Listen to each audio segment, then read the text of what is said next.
Hi students, welcome. Today I am going to continue circular motion.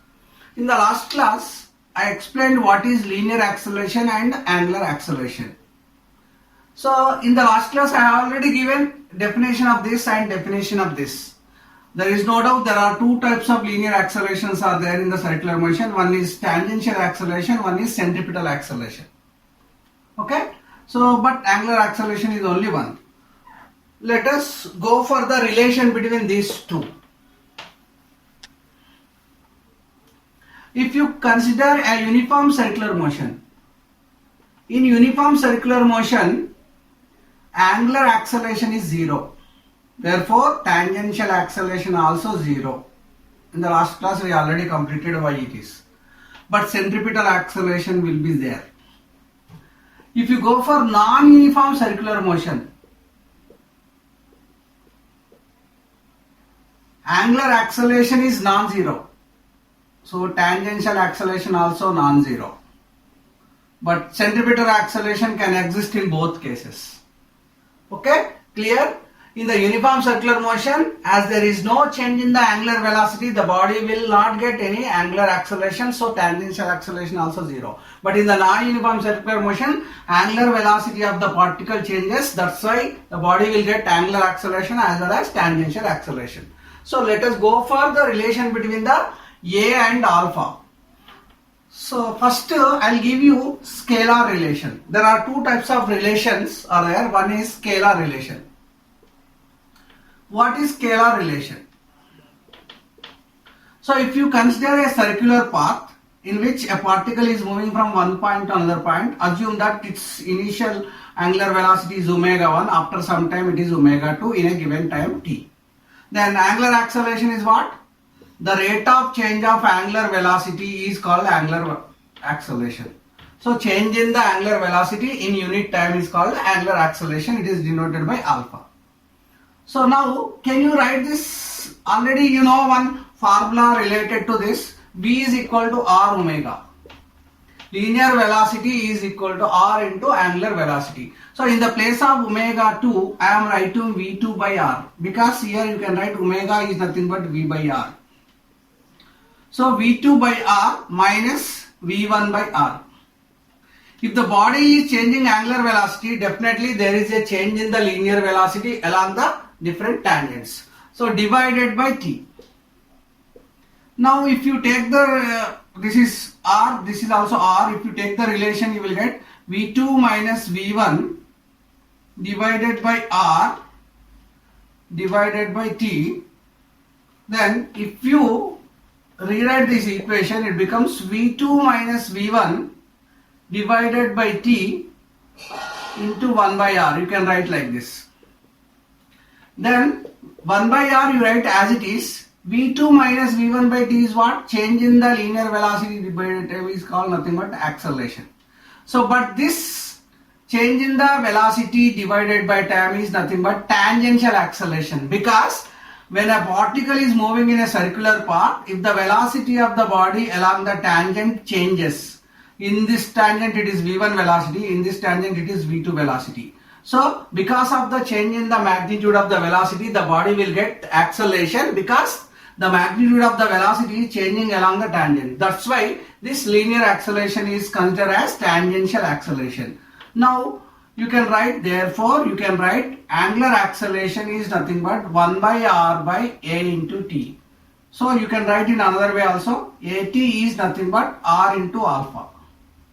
This is nothing but the scalar relation, because this tangential acceleration is getting because of the change in the magnitude of the velocity, not because of the direction of the velocity.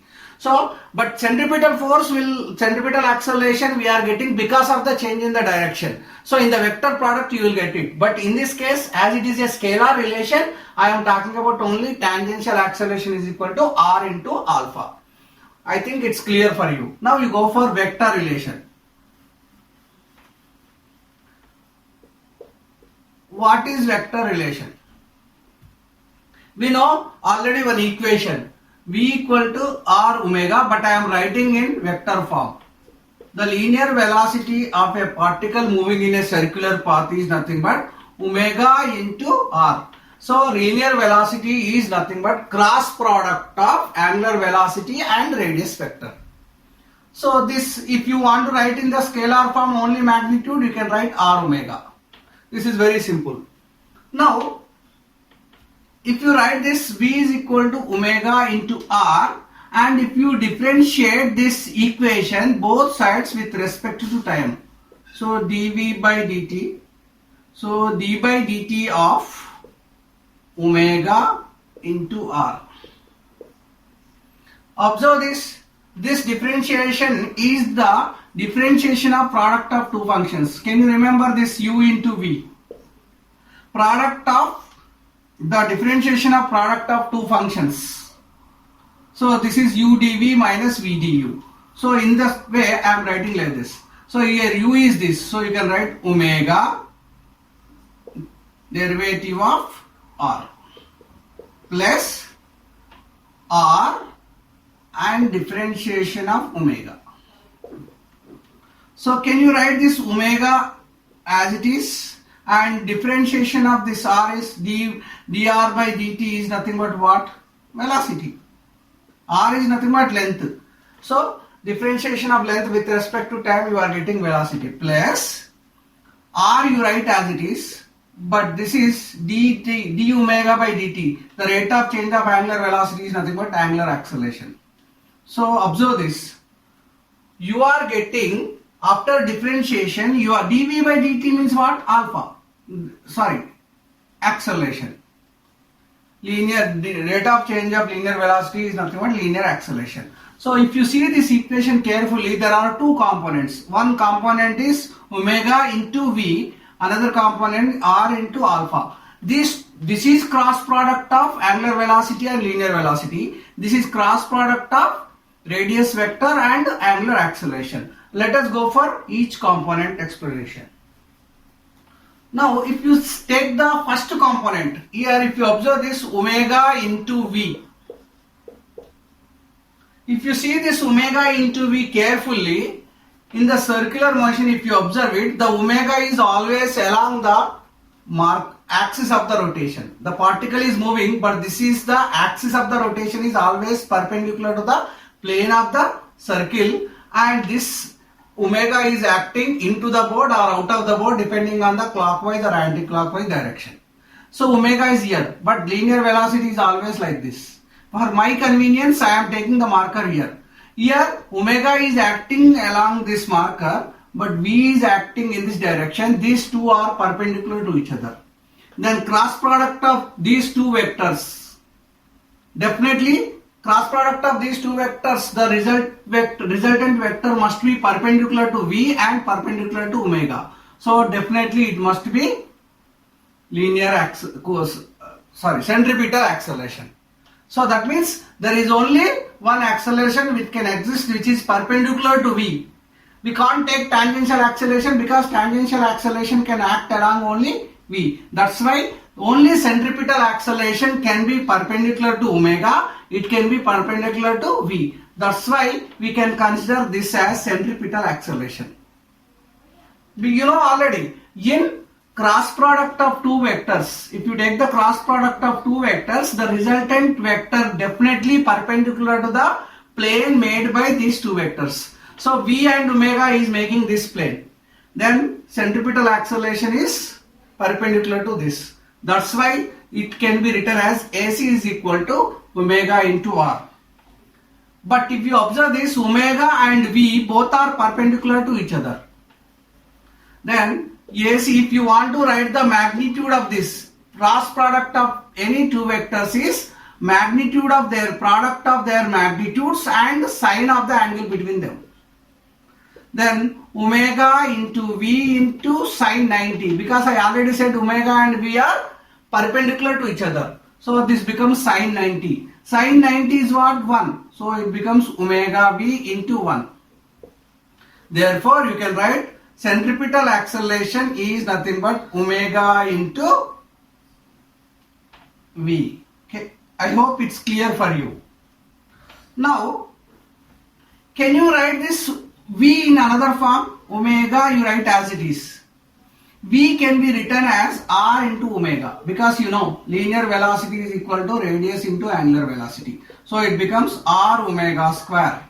So centripetal acceleration, the magnitude of the centripetal acceleration is r omega square. That means when a particle is moving in a circular path, if you know the radius and angular velocity, so you can find the centripetal acceleration, whether the angular velocity is changing or not. So if it is not changing, it is uniform circular motion. The centripetal acceleration at a particular time of instant is radius into its angular velocity square. Now we go for second part of the problem. In the second part, what we got? In the second part, I got r into alpha. See, observe this r into alpha. R is in this direction, but alpha is angular acceleration. Angular acceleration is along the axis of the rotation, but radius is in this direction. Then the cross product of these two vectors must be another vector, because it is a cross product. Then another vector, which is the possible vector which is perpendicular to the plane made by this. This is the plane made by this two, because angular velocity is along the marker, radius is in this direction. The plane must be horizontal plane. Then which vector in this case is perpendicular to is? There is tangential acceleration. Even linear velocity is also acting, but we are not talking about that. So tangential acceleration and radius and angular velocity all are perpendicular to each other. So that's why you can write the AT is written as r into alpha. In the scalar relation also I explained the relation r and alpha. Now let us go for this. So r and alpha is cross product of the r and alpha is what? If you take only magnitude, the cross product of two vectors is product of their magnitude and sine of the angle between them. But r and alpha both are perpendicular to each other. R is on the plane, but alpha is along the axis of the rotation. These are perpendicular to each other. That's why this is sine 90. So you can write r alpha into 1. Therefore you can write tangential acceleration is nothing but r into alpha. This relation is already given in the scalar relation, but in the vector relation you are getting two acceleration. One is tangential acceleration, one is centripetal acceleration. I hope you understood well.